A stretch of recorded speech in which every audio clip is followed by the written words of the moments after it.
Fourth views, चौथा विचार। बाकी बिहार में बिना जाति की राजनीति की कोई बात नहीं होती। यह साफ साफ एकदम तस्वीर है। अभी बिहार में जातीय जनगणना हुई, उसके बाद कई राजनीतिक दलों को और नेताओं को लेकर कई तरह की बातें समाज में और प्रदेश में हैं। यह सवाल तो उठ ही रहा है ना कि अब जाति की राजनीति की दिशा क्या होगी।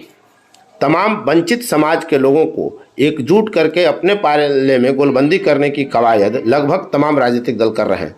ऐसे में बिहार की राजनीति में जो जातियां हैं, उसमें हिंदुओं की जाति में तीसरी सबसे बड़ी जाति जो कुशवाहा समाज की है, उसकी राजनीति क्या होगी। क्या उपेंद्र कुशवाहा के नेता बनने के साथ साथ दलित समाज के लोगों को भी जोड़ने में कामयाब होंगे? उनकी एक कोशिश है और वो इलाकावार यह चयन करके, क्षेत्र चयन करके और दलित स्वाभिमान सम्मेलन कर रहे हैं। दलितों के स्वाभिमान को जगाकर उनको खुद से जोड़कर कोयरी, कुशवाहा और दलित को एकजुट करके अपनी राजनीतिक ताकत बढ़ाने की कवायद कर रहे हैं। प्रश्न यह है कि क्या दलित समाज उनसे जुड़ सकेगा? क्या अभी वे कुशवाहा समाज के एक छत्र नेता हैं? लगता तो यही है कि उपेंद्र कुशवाहा को यह साबित करना ही बाकी है कि वे कुशवाहा समाज के पूरी तरह नेता बन चुके हैं और अब उनकी कवायद यह है कि दलित समाज को साथ जोड़कर बिहार में एक नई राजनीति करें और वे एक राजनीतिक ताकत प्राप्त करने में सफल हो सकें। तो आने वाले वक्त में क्या कुछ होगा और क्या उनकी योजना है कुशवाहा समाज को लेकर, दलित समाज को लेकर, इन तमाम मुद्दों पर हमने बात की राष्ट्रीय लोक जनता दल के अनुसूचित जाति प्रकोष्ठ के प्रदेश अध्यक्ष से। और आप देखिए कि क्या कुछ कहा उन्होंने। सरकार जो कर रही है और खास करके अनुसूचित जाति के लोगों के साथ सौतेला पर व्यवहार कर करके शिक्षा से उसको दूर करने की जो साजिश कर रहे हैं, इसका पर्दाफाश माननीय उपेंद्र कुशवाहा जी करना चाहेंगे। जातीय गणना में जिस तरह से अमित पार्टी के माइलेज लेने के लिए जो जातियों में बंटवारा करके जिस तरह से संख्या को पेश किया गया है, इसका हम लोग जैसे कि सम्मेलन में अपने भाइयों को बताने का काम करेंगे। स्वास्थ्य की जो व्यवस्था है, जो मूलभूत व्यवस्था है, वो जर्जर है। इस पर भी हमारे नेता 8 तारीख को बात करेंगे। ऐसी बहुत सारी चीजें हैं जिस पर नेता बात करना चाह रहे हैं। मैं अपने दलित भाइयों से आह्वान करना चाहता हूं कि उस दिन जरूर आए, 8 तारीख को आए और नेता को जरूर सुने, क्योंकि उस दिन आपकी बात होने जा रही है और आप ही का सवाल और जवाब देने जा रहे हैं। क्योंकि क्या हो रहा है हम लोग सब अवगत हैं। जब शिक्षा ही हमारा नहीं रहेगा, स्वास्थ्य की व्यवस्था ही हमारा नहीं रहेगा, जब हम सुरक्षित ही नहीं रह पाएंगे, तो फिर हम कैसे जी पाएंगे। और सबसे ज्यादा अगर समस्या है तो अनुसूचित जाति के लोगों के साथ। आज देख लीजिए, शिक्षा के नाम पर जितने भी सरकारी स्कूल में पढ़ने वाले बच्चे, वो कौन होते हैं? वो दलित के बच्चे होते, गरीब के बच्चे होते। सरकार 75% अटेंडेंस के नाम पर हजारों की संख्या में नाम काट करके उसको घर पहुंचाने का काम किया सरकार। इनकी मोनोपोली को पूरा जनता समझ चुकी है। इन्हीं शब्दों पर माननीय उपेंद्र कुशवाहा जी 8 तारीख को सभी लोगों के बीच में बातें करेंगे।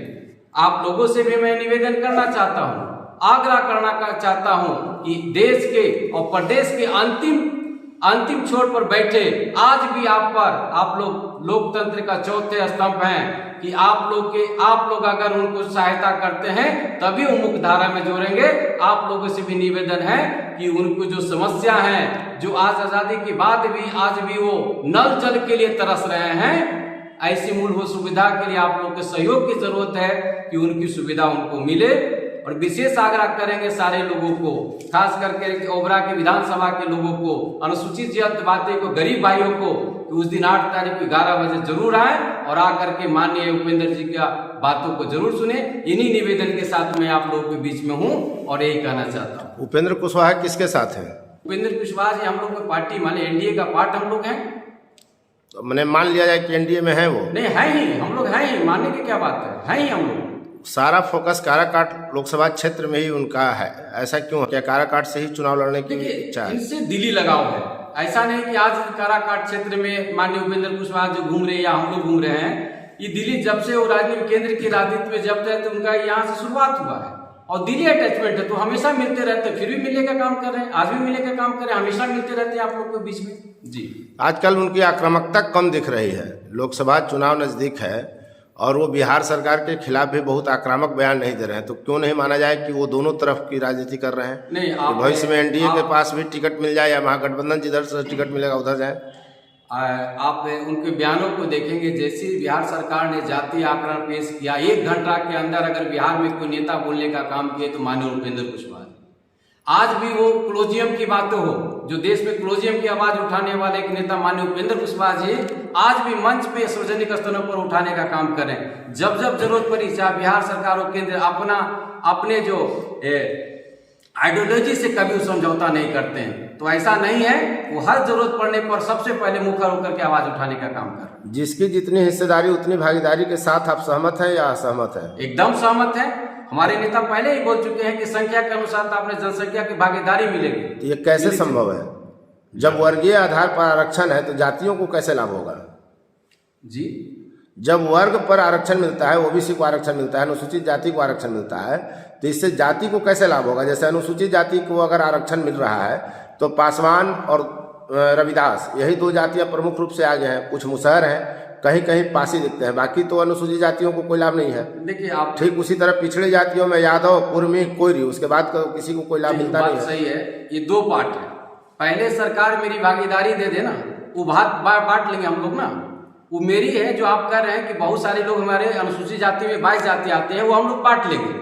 पहले जो सरकार की तरफ से, जो गवर्नमेंट की तरफ से जो भागीदारी मिलनी चाहिए वो तो पहले मिले, वो हम लोग बांट लेंगे, वो बहुत बड़ा मैटर नहीं। बांट कैसे लेंगे? सरकार ही ना देगी, टिकट तो पार्टियां देती हैं, विधायक सीट आपको रिजर्व करना पड़ेगा। तो करी सरकार ही करेगी ना। संख्या के अनुपात भागीदारी तो मिलनी ही चाहिए, पहले संख्या के अनुपात भागीदारी सुनिश्चित करेंगे ना, मिलेगा फिर हम लोग देख लेंगे उसे। जी ठीक है। एक तरफ आप ये कह रहे हैं कि सरकार ये एससी को शिक्षा से वंचित करना चाह रही है। आपके नेता केंद्र सरकार में भी मंत्री रहे, महत्वपूर्ण विभाग उनके पास रहा, बिहार सरकार में भी रहे, बिहार के साथ रहे, तो क्या उस समय एससी यानी अनुसूचित जाति वर्ग का ध्यान उनको नहीं था?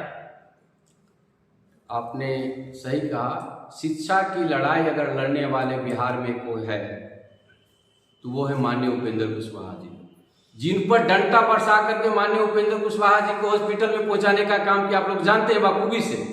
तो शिक्षा वो अपने लिए नहीं, पूरे अंतिम पंक्ति में जो बैठे व्यक्ति उसके शिक्षा की बात कर रहे हैं। जिनकी संपन्नता है वो तो कहीं ना कहीं अपने व्यवस्था बच्चा को पढ़ा रहे हैं, लेकिन उसके लिए चिंतित थे माननीय उपेंद्र कुशवाहा, जो कि सरकारी व्यवस्था से ही हो सकता है, चाहे इलाज कराने की बात हो, चाहे पढ़ाई की बात हो, गवर्नमेंट ही करा सकता है, कोई व्यक्ति विशेष नहीं करा सकता। उसकी लड़ाई लड़ रहे हैं तो माननीय उपेंद्र कुशवाहा लड़ रहे हैं। शिक्षा में सुधार आंदोलन तो सरकार में रहते ही चलाए थे। नहीं चल रहा है, कितना प्रत्यक्ष तो आप लोग को बखूबी से जानते हैं कि क्या चल रहा है, नहीं चल रहा है। तो क्या ऐसा नहीं माना जाए कि जब लोकसभा चुनाव का समय आया तब अनुसूचित जाति वर्ग की याद आई? ऐसी बात नहीं। हमारे नेता बता रहे शिक्षा की बात तो करें, बाबा भीमराव अम्बेडकर का बातों को रखने वाले हैं कि शिक्षा सबका अधिकार है, लेकिन शिक्षा पर बात करने वाले माननीय उपेंद्र कुशवाहा पहली बात थोड़ी कर रहे हैं, ये बराबर करते रहे हैं। किसी भी देश की इशू हो चाहे प्राइवेट इशू हो, जब भी जरूरत पड़ा उन्होंने मुखर होकर के अपनी बातों को रखने के लिए। ये नहीं कि मैं दल में हूं। आप याद दिलाना चाहता हूं, जब 2014 में संसद में थे तो क्लोजियम में सदन में सरकार के बोला कि जब तक देश में क्लोजियम सिस्टम लागू रहेगा तब तक लोगों को समान अधिकार नहीं मिलेगा। ये लड़ने वाले अगर कोई है तो माननीय उपेंद्र कुशवाहा जी। 4th व्यूज, चौथा विचार, बाकी फिर